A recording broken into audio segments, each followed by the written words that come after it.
J'ai raté ma vie. Peut-être que tu as déjà prononcé ou bien que tu as déjà pensé ces 5 petits mots. Je te rassure, tu n'es pas un cas isolé. Alors comment et pourquoi on en arrive à penser ça, à se dire qu'on a raté notre vie? L'échec et la réussite, ça peut se vivre différemment selon les individus. Pour certains, la fin d'une histoire d'amour va les faire sombrer dans la dépression. D'autres, au contraire, ils vont se sentir finalement libérés de cette relation. Un licenciement ou bien la faillite d'une entreprise va mener des personnes à une véritable descente aux enfers. D'autres, au contraire, vont repartir de zéro et vont découvrir l'épanouissement professionnel. Ça va être un nouveau départ pour eux. Idem lors de conflits familiaux.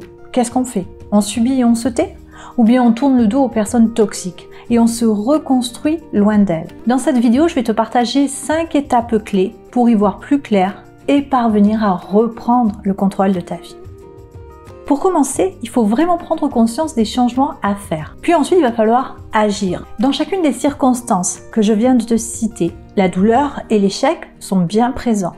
Mais la façon dont ils sont utilisés va être différente d'une personne à une autre.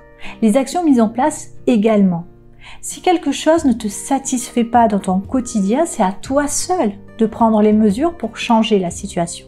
Tu es l'unique responsable de ta vie et de ce que tu en fais. Alors peut-être que tu te dis que c'est plus facile à dire qu'à faire et tu n'as pas forcément le courage de quitter ta zone de confort, de te lancer vers l'inconnu. Même si ton quotidien ne te rend pas vraiment heureuse ou heureux, tu vas t'y raccrocher. Simplement parce que c'est ce que tu connais le mieux. Et c'est normal, on passe tous par cette étape. J'y suis passée aussi. Alors, par où commencer? Que dois-tu faire?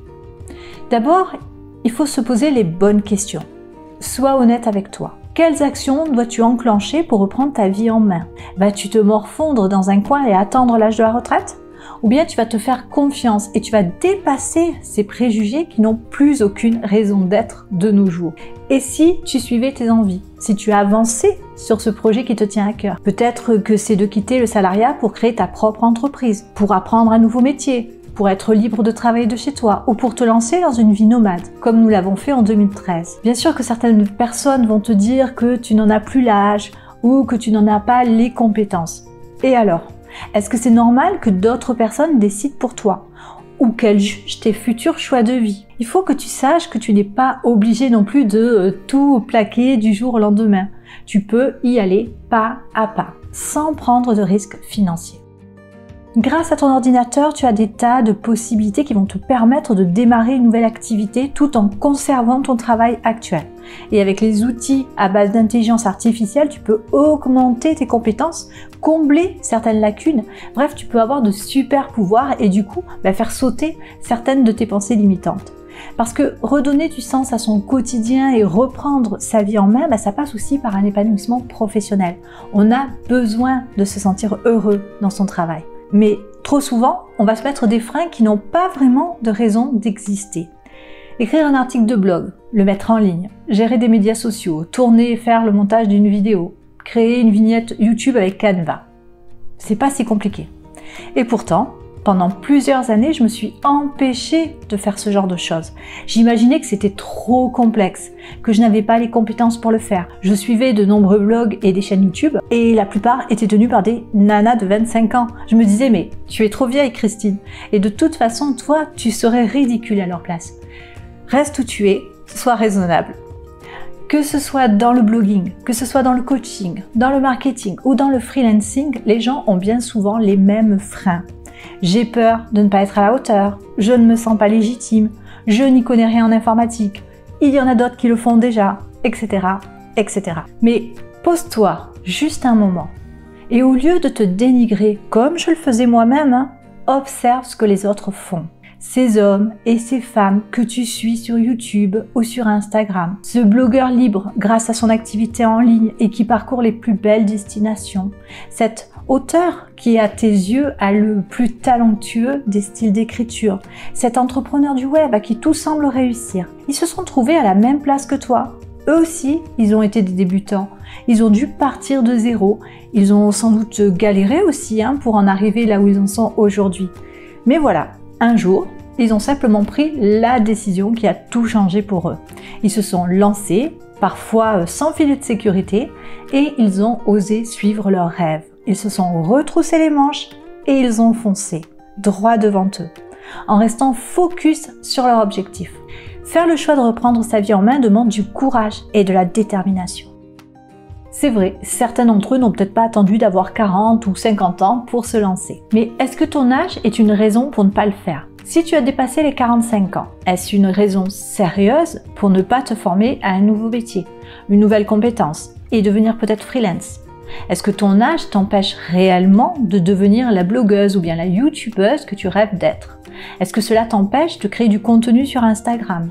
Est-ce que ton âge t'empêche de devenir un entrepreneur libre? Tu sais, tu as encore tant de choses à réaliser. Donc, imagine tout ce que tu peux encore accomplir. J'ai passé le cap des 50 ans et crois-moi, il a été pour moi bien plus dur à accepter que celui des 40. Mais je suis reconnaissante et fière de tout ce que j'ai vécu et réalisé ces dernières années. J'ai fêté mes 50 ans au Japon et rien que de le dire, cela me semble fou, ça me semble vraiment dingue. J'ai fait en sorte de focaliser mon esprit sur les bénéfices apportés par notre changement de vie personnelle et professionnelle, sur tout ce que je peux entreprendre aujourd'hui. Je me dis que je n'ai plus aucune limite.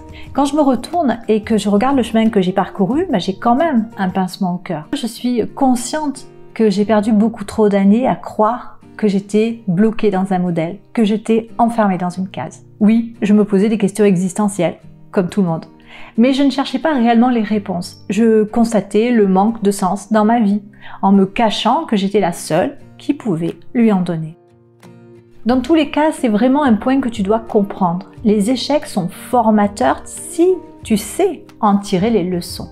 Tu apprendras beaucoup sur toi en échouant. Tu te découvriras une force et une détermination que tu n'avais jamais soupçonnées. Regarde les premiers pas d'un bébé. Il va tomber, il va se relever, il va tomber encore et encore, mais à force d'insister, le bébé il va parvenir à marcher. Pour nous adultes, c'est pareil. Sans tentative infructueuse, il est impossible de s'améliorer réellement. Il en va de même pour tes craintes. Confronte-toi à tes peurs et à tes pensées limitantes. Mon dernier conseil est le suivant. Fiche-toi du regard des autres et fais ce qui te plaît. Tout simplement. Quel que soit ton projet, ton objectif, fonce. Mais pas n'importe comment, hein. Va falloir d'abord te sécuriser. Tout d'abord, tu vas imaginer le pire. Est-ce vraiment si grave si tu échoues? Oui? Alors, comment tu peux réduire ces risques? Quelles actions tu peux réaliser pour en limiter l'impact? Comment tu peux anticiper et te préparer au mieux? Comment te sentiras-tu dans 10 ans si tu ne fais rien aujourd'hui? Le prix de l'inaction ne risque-t-il pas d'être bien plus élevé que les risques que tu as peur de prendre aujourd'hui? De l'autre côté, comment tu te sentirais si tu réussissais? Comment peux-tu rapidement augmenter tes chances de réussite? C'est maintenant que tu dois agir, en décidant de reprendre ta vie en main et ainsi en réalisant ce qui te tient à cœur, qui te passionne ou bien qui t'attire irrésistiblement. Et ça, c'est maintenant, pas dans 20 ans. Nous avons tous quelque chose à accomplir. À toi maintenant de découvrir de quoi il s'agit. Trouve ce pourquoi qui va tout changer. Ne procrastine pas ta vie, ose-la et va jusqu'au bout de tes rêves. N'hésite pas à nous retrouver sur le blog famienomaddigital.com, l'adresse est juste en description sous cette vidéo. Et puis si tu as des questions, tu peux me contacter par le formulaire de notre blog Famille Nomade Digital, je serai ravie d'échanger avec toi. Je te laisse et puis je te retrouve très vite dans une nouvelle vidéo. Prends soin de toi.